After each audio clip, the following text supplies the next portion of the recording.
সবাইকে আজকে আষাঢ় মাসের 12 তারিখ। আর আজকে আমরা এই যে ফুলের ছাড়ে কালকে যেহেতু সারটা দিতে পারিনি, সেই ক্ষেত্রে আজ কিন্তু সকাল সকাল চলে এসেছি। আর এখন প্রায় 6টা বাজে, আর রোদ্রে কিন্তু টেম্পারেচার প্রচুর, যেহেতু আমাদের এদিকে ঘন ঘন বৃষ্টি হচ্ছে আর ঘন ঘন মানে এরকম রোদের টেম্পারেচার বেড়ে যাচ্ছে। তো যাই হোক, এই নিয়ে এসেছি, এইটা ব্যাগের মধ্যে রাখা ছিল। যাই হোক, মানে গলে হাওয়া বাতাস লাগলে গলে যাওয়ার একটা সমস্যা আছে, সেই কারণে কিন্তু এই প্যাকেটটার মধ্যে রেখেছিলাম। তো এখন মোটামুটি যে বালতি নিয়ে এসেছি, আর আমার যেহেতু এইখানে প্রায় 8 কাটার উপরে হবে, সেক্ষেত্রে আমি 4 কিলো সার নিয়ে এসেছি। আমার যদি সার বাঁচে তাহলে কিন্তু আমার ওই মাঠে আর একটা চারা আছে, তো মূলত সেই জমিটা কিন্তু দিতে মানে দেওয়া যাবে। তো যাই হোক, এখন সারটা বালতিতে ঢালি। আর এই দেখতে পাচ্ছেন, এটা মূলত 14-35। আর 14-35 এই কারণেই দেবো, কারণ 14-35-এ দিলে খুব দ্রুত গাছ একটু হাইট হয়ে যায় বা লম্বা হয়ে যায়, বুঝলেন, এই ক্ষেত্রে। আর এরপরে কিন্তু অন্য সার ইউজ করব, সেটাও মূলত আপনাদের দেখাবো। তো যাই হোক, এখন মোটামুটি সারটা বালতির মধ্যে ঢালি, তারপর আপনাদের দেখাচ্ছি। আর মোটামুটি কিন্তু এখন সার ঢালা কিন্তু হয়ে গেছে। আর অবশ্যই কিন্তু গাছের থেকে, মানে আমি কিন্তু প্রতিবারই বলি যে গাছের থেকে কিন্তু চারাগুলো দূর থেকে সার দেবেন। তো অবশ্যই আমি এখন সারটা দিয়ে আপনারা দেখতে থাকুন।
সার দেওয়া কিন্তু কমপ্লিট হয়ে গেছে। আর দেখতে পাচ্ছ, গাছের থেকে কিন্তু চারাগুলো দূর থেকে দিয়েছি।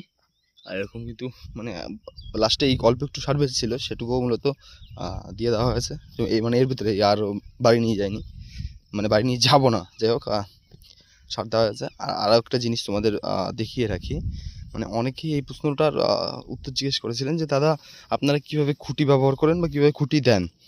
তা মোটামুটি আমাদের এই জমিটা কিন্তু খুঁটি দেওয়া শুরু হয়ে গেছে।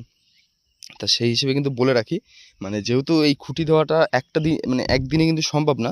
প্রথমে এই টাইপের খুঁটিগুলো কিন্তু প্রপারলিভাবে কিন্তু বসিয়ে নেওয়া হয়, মানে এরকম শাপল দিয়ে খুঁড়ে তারপরে কিন্তু এগুলো ঢুকিয়ে তারপরে 4-5 দিন রেখে, যাতে মাটিটা টাইট হয়ে যায়, এটা যাতে আরও বেশি শক্ত হয়ে যায়, সেক্ষেত্রে কিন্তু করা হয়। আর এইটা আমি আপনাদের বলে রাখি, আপনাদের পাটে পাটে দেখিয়ে দেবো, মানে আপনারা আমার কন্টিনিউ ভিডিওগুলো দেখতে থাকবেন। সেক্ষেত্রে আপনারা কিছু হলেও বুঝতে পারবেন, আর যার সমস্যা হবে আমাকে বলবেন। তো মোটামুটি দেখতে পাচ্ছেন, এই মানে এই পাশ থেকে এই যে শুরু, মানে এইটা এই পাশে এটা আইল, এই থেকে শুরু। এই আইলের কিন্তু মানে এইটা কিন্তু পিলির একদম সাইডে কিন্তু একটা পড়েছে। এইটা সেম কোয়ালিটি কিন্তু ওইখানেও কিন্তু পড়বে, এই বরাবর, মানে এই পিলিটার কিন্তু ওইখানেও সেম এরকম পড়বে। এই যে পাশে রয়েছে এগুলো কিন্তু দেওয়া হবে। তারপরে দেখেন, এই যে দুটোই বাদ দিয়েছি, এই একটা ভাটি, এই একটা ভাটি বাদ, এই একটা ভাটি বাদ, সেক্ষেত্রে আবার এইখানে একটা পড়েছে, এখানে একটা পড়েছে, দেখতে পাচ্ছেন। আর এইটারই কিন্তু আবার ওই পাশটায় পড়বে, মানে একটার মানে যে সাইডে পড়ছে মানে যে বরাবর পড়ছে মানে এই প্লেটার কিন্তু এবারে পড়বে, মানে ওই দুটো পরপর মিস যাবে, তারপরে কিন্তু এইটাই মূলত এই প্লেটে পড়বে, ওইখানে একটা পড়বে মানে লাস্ট লাইনে ওই পাশে একটা পড়বে, তখন দুইটা পড়বে। আবার এই পাশ থেকে দুটো বাদ দিয়ে, এই যে পরপর দুটো বাদ দিয়ে আবার এখানে একটা পড়েছে, এখানে একটা পড়েছে, তার মানে ওই পাশেও কিন্তু একটা পড়বে। তো এরকম করে কিন্তু আমরা এই যে এই দেখতে পাচ্ছেন, এই একটা বাদ দিয়েছি, একটা বাদ দিয়েছি, তারপরে কিন্তু আবার মানে মোটামুটি 3টে পরপর, মানে ধরলেন 1 2 2 3, তারপরে ওই যে 4 নম্বরটা পড়বে। আবার ওইটা দিয়ে ধরুন 1 2 3, আর ওই পরের 4 নম্বরটা। তো সেম কোয়ালিটি কিন্তু ওই দিকটাও পড়বে।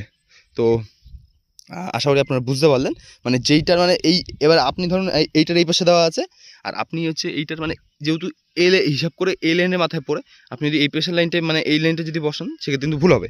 এইটার এই মাথায় পড়েছে মানে এইটার মানে এই লাইনটারই ওই মাথায় পড়বে। তো আশা করি বুঝতে পারলেন, আর অবশ্যই কিন্তু আমি পাট করে আপনাদের দেখিয়ে দেবো। আর আরেকটা যে মূলত যে সমস্যাটা, আমি এই জিনিসটা কিন্তু আপনারা কমেন্টও করেছিলেন, আর আমি সবার ক্ষেত্রে শুনে দেখলাম যে এখন কিন্তু গাছে কড়ি কিন্তু কম আসছে, বা যে সমস্ত কড়িগুলো আসছে, এই যে কড়িগুলো আসছে সেগুলো কিন্তু ফুটছে না। মানে আমাদের এই জমিটা আপনার যদি বেশ আমাদের ভিডিও ফলো করেন, কিছুদিন আগেও কিন্তু এরকম টাইপেরই ফুল ছিল, এতদিনে মোটামুটি ফুলগুলো সব ফোটার কথা। তো সেটা কিন্তু একটু গ্রোথ কমে গেছে, জানি না এটা কী কারণে। তো এই জিনিসটা যদি সমস্যার সমাধান যদি আমি করতে পারি, মানে অবশ্যই চেষ্টা করবো সমস্যার সমাধান করার। তো যাই হোক, আপনাদের বোঝাতে পারলাম, মানে এই ক্ষেত্রে মানে এখন এই সময় কিন্তু সবার করেই কিন্তু সমস্যা হচ্ছে, মানে হয়তো যাদের কড়ি আসে সে কড়ি ফুটছে না, আর নতুন করে কিন্তু কড়িও কিন্তু আসছে না, মানে এই একটা বড় সমস্যা হচ্ছে। তো যাই হোক, চলো দেখা হবে নতুন কোনো ভিডিওতে, ততক্ষণের জন্য ভালো থাকবেন, সুস্থ থাকবেন।